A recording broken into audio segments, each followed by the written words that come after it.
Tara, samahan niyo ako maglaro ng Space Werewolf dito sa Wite at ang role natin guys ay civilian at na-promote tayo bilang coroner.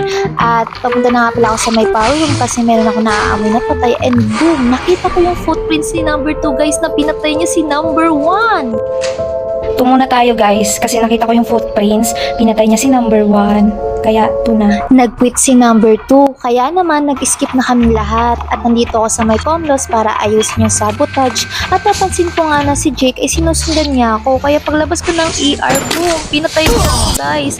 At sakto naman biglang dumating yung sheriff para i-report yung dead body ko. Sheriff ako, pinatay ko si number 6. Binaril ko sa may living room, tapos si number 10 yung coroner, patay sa may ER. Sinundan siya ni number 7. 7 na tayo. Okay. Visit ka 6. Kasama mo na si EP, di mo pinatay. Target ko na nga si Penny. Sumuko na ang killer guys, kaya naman nanalo na ang mga civilian.